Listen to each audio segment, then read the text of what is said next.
سؤال انترفيو، عاوزين نعرف ايه الفرق ما بين حالة الإسعاف الأولي فيرست ايد وحالة العلاج الطبي ميديكال تريتمنت.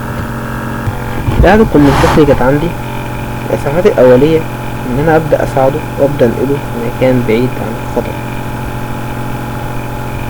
بحيث إن أنا أقدر أساعده وأقدم له الوسيلة المناسبة في وقتها. أما بعد كده أبدأ إيه؟ أما بعد كده إن أنا أبدأ أعالجه. بعد كده تبع العلاج الطبي، لو عنده كسر مثلا أبدأ أوفرله اللازم وبعدين يروح المستشفى. بمعنى الإسعافات الأولية ثم العلاج الطبي.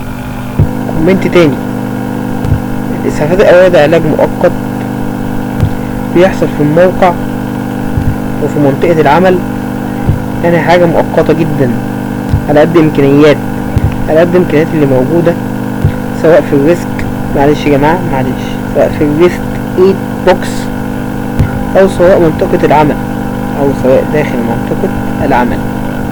أما العلاج الطبي أو ميديكال تريتمنت، إن العامل أو المريض اللي موجود معايا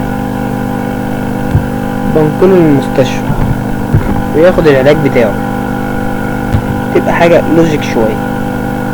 تمام كده؟